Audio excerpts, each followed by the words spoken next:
사랑하는 새벽나라 친구들 반갑습니다. 여러분과 함께 주일 말씀을 나눌 신대종 목사입니다.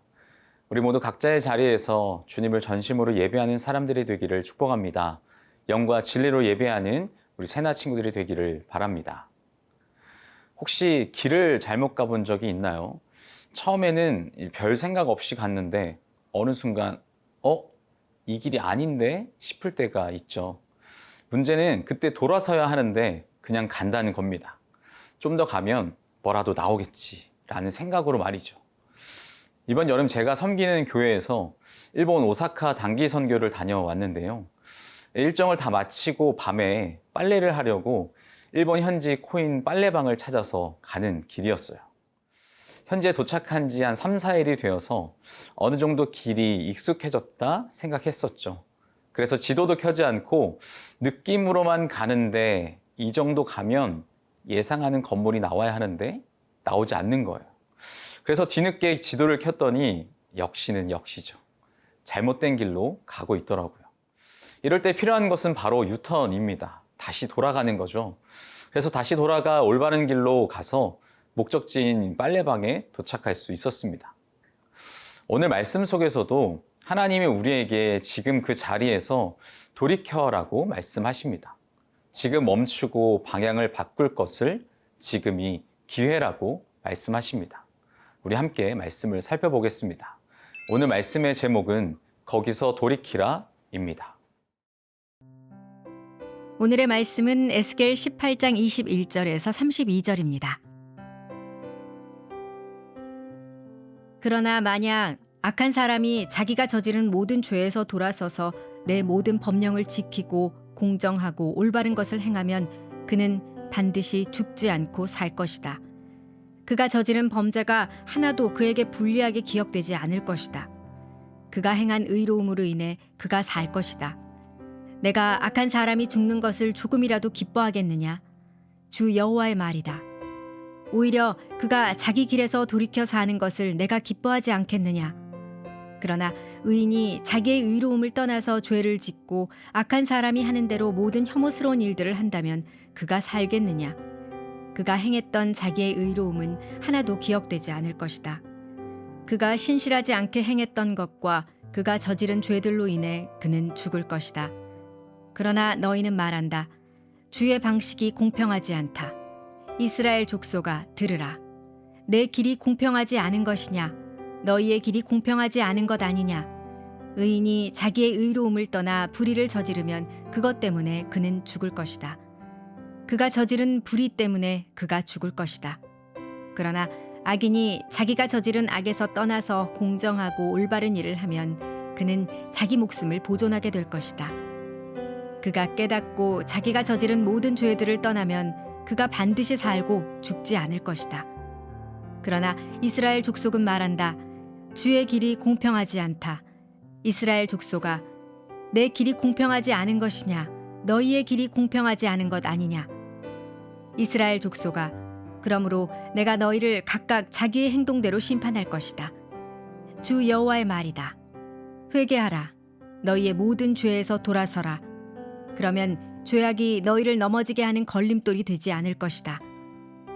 너희가 저지른 모든 죄를 너희에게서 제거하고 스스로 새 마음과 새 영을 가지라. 이스라엘 족속아, 왜 너희가 죽으려고 하느냐? 나는 어느 누가 죽는 것을 기뻐하지 않는다. 주 여호와의 말이다. 그러니 회개하고 살라. 오늘 본문은 하나님이 얼마나 회개하는 자를 기다리시는지, 죄인이 하나님 앞에서 어떻게 결단해야 하는지를 잘 보여줍니다. 우리 함께 본문 21절과 22절을 보도록 하겠습니다.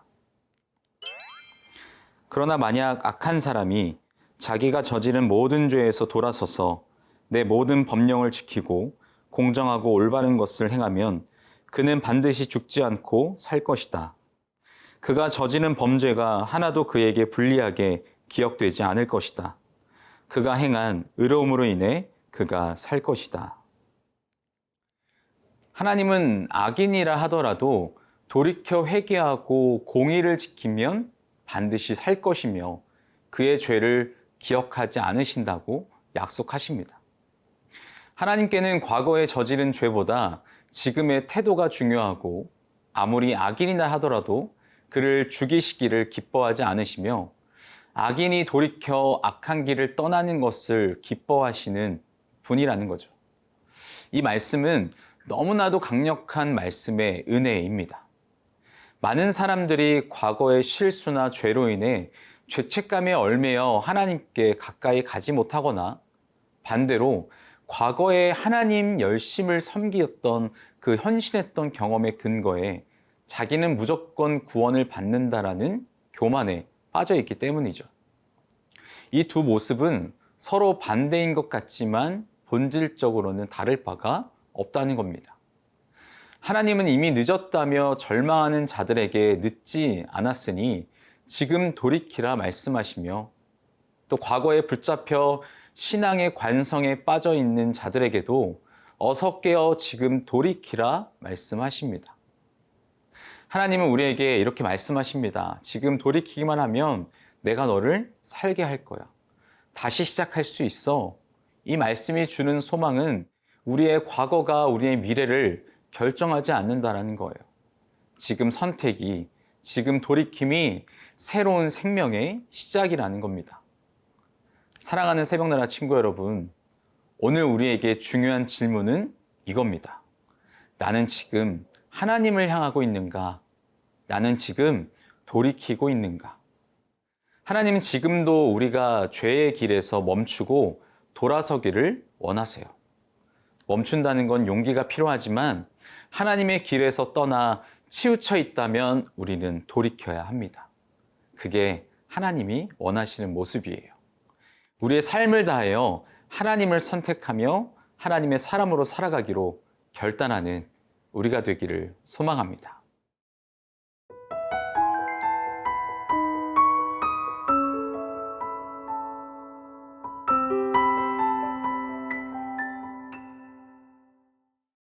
하나님은 우리가 돌아오기만을 기다리시는 분입니다. 심판하시는 하나님이시지만 동시에 살리기 원하시는 하나님이십니다.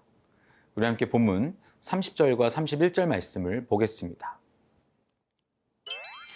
이스라엘 족속아, 그러므로 내가 너희를 각각 자기의 행동대로 심판할 것이다. 주 여호와의 말이다. 회개하라. 너희의 모든 죄에서 돌아서라. 그러면 죄악이 너희를 넘어지게 하는 걸림돌이 되지 않을 것이다.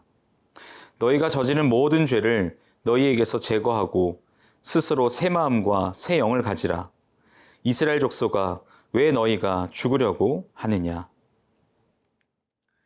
이스라엘 백성은 늘 의롭게 살아오다가 잠깐 죄를 지은 자는 벌하시고 계속 죄를 짓다가 이제 와서 회개하는 자는 용서하신다며 불공평하다고 주장합니다. 그러나 하나님은 오히려 그들의 길이 불공평하다고 오늘 25절과 29절의 말씀을 통해 책망하십니다. 과거에 아무리 의인이라 인정받았다 하더라도 죄를 지었다면 죄로 인해 죽고 과거에 아무리 악인이었다 하더라도 돌이켜 의를 행한다면 의인으로 보는 것이 마땅하다는 말씀입니다. 이스라엘은 이런 불평을 할 자격이 없는 사람들이었죠. 하나님은 이스라엘에게 돌이키지 않으면 죽을 것이라 경고하시고 나는 죄인의 죽음을 기뻐하지 않는다. 죄인이 회개하고 사는 것을 기뻐한다라고 다시 한번 강조하십니다. 그런데 그들은 여전히 자기들이 죄인임을 깨닫지 못하고 하나님이 불공평하다, 불평하고 있죠. 여기서 하나님의 마음이 너무 선명하게 드러납니다. 하나님은 우리의 죽음을 원하지 않으신다는 것이죠. 하나님은 우리가 돌이켜 살아나는 것을 기뻐하십니다. 그래서 하나님은 우리를 심판하시기 위해 기다리는 사형 집행관이 아니라 돌이키기를 기다리시는 아버지 되시는 거죠. 만약 우리가 과거의 의로움에 안주하고 있다면 지금 깨어 돌이켜야 합니다. 또한 과거의 죄에 묶여 낙심하고 있다면 역시 떨치고 일어나야 합니다. 하나님은 지금 이 순간에도 우리를 부르고 계십니다. 하나님이 돌이킬 기회를 주시는 것이죠. 사랑하는 새벽나라 친구 여러분, 우리는 누구나 잘못된 길을 갈 수 있습니다. 넘어질 수도 있고요. 죄에 빠질 수도 있습니다. 하지만 하나님은 우리를 그 죄 가운데 버려두지 않으신다는 것을 기억해야 합니다. 하나님은 우리를 향해 돌이킬 수 있도록 기회를 허락하십니다. 하나님의 은혜를 기억하여 우리의 삶을 돌이켜 주님께로 돌아가는 우리 모든 새나 친구들이 되기를 축복합니다. 사랑의 하나님, 우리가 있는 자리에서 하나님을 향하여 돌이키는 은혜가 있게 하여 주옵소서. 주님의 품으로, 주님의 말씀으로 새로운 마음과 새 영을 허락하여 주옵소서. 죽음의 길을 걷는 자가 아닌 생명의 길을 걷는 자가 되게 하여 주옵소서. 감사합니다. 예수님의 이름으로 기도합니다. 아멘.